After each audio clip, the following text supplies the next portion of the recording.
Hello, welcome to Global Eye. I'm Parikshit Luthra. It's a packed show today as we get you a deep dive into the world's most prominent global events. Let's start with the headlines. Vladimir Putin says that he has no intention of using a nuclear weapon in Ukraine, says the war is part of Russia's wider struggle against Western domination. Also praises Prime Minister Modi's independent foreign policy and says both nations share special ties. Rishi Sunak finishes his first week as British Prime Minister, plans to create a buffer in the public finances to fix the budget shortfall, which could lead to tax rises and spending cuts. Also says he's in agreement with Prime Minister Modi to conclude a comprehensive and balanced free trade agreement. Brazilians head to polls this Sunday. Incumbent far-right President Jair Bolsonaro is locked in a tight contest with former leftist President Luiz Inácio Lula da Silva. The European Union strikes a deal with its 27 member countries to ban new cars with combustion engines by 2035. Cars currently account for 15% of all CO2 emissions in the EU.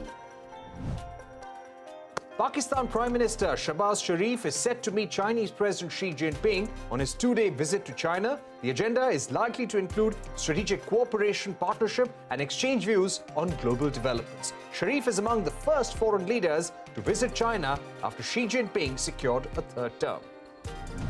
Myanmar's military warns that any pressure from its Southeast Asian neighbors to put a time frame on a peace plan would create negative implications. This comes in reaction to a meeting of foreign ministers from the Association of Southeast Asian Nations member countries in Jakarta to discuss easing the intensifying crisis. First up, the big political story from the United States, the midterm elections for the U.S. Congress. The House of Representatives and the Senate will take place on the 8th of November. Why is this important? Because the party, which has a majority in the Congress, will have a greater say in passing of legislations, and it also impacts the popularity of the sitting president. The worry for Joe Biden is that his approval ratings have been less than 50% since August. The outcome of these elections will impact Donald Trump's future as well. Let's now go across to Olivier Knox, national political correspondent at the Washington Post. Olivier, thank you very much for joining us. Give us a sense of the big issues that are playing out on the ground in this midterm election. Well, as Americans head to the polls to pick the entire House of Representatives, about a third of the Senate, and 39 governors of states and territories, the big issues that have roiled the campaign have been, of course, record high inflation and notably very high gas prices. Gas prices correlate very closely to party performance in the United States, and so the Democrats are on the ropes here. The other issues that have been on the table, one has been crime. In 2020 and 2021, we saw rising crime in America, rising violent crime in America. Republicans are blaming that on the Biden administration and on Democrats more broadly.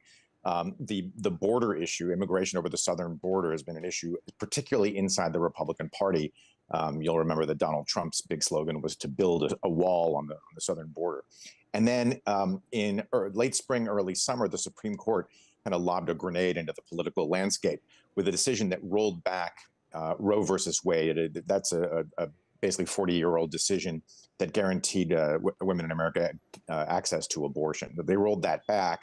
A number of states now have made it illegal, and Democrats think they can harness anger among women nationwide to maybe limit the damage of the midterms. Right. Also, how many Donald Trump-backed candidates in this election? And if they do well, what does that mean for Donald Trump?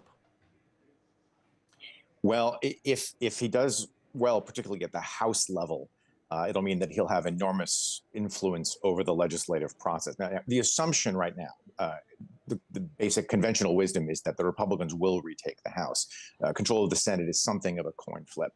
But if, in fact, the Republicans do retake the House, and if, in fact, the Donald Trump, the most loyal Donald Trump supporters are carried to office, then obviously he will wield enormous influence over that chamber. And what that means is, any legislation to do with government finances has to start in the House. And so that's one important point.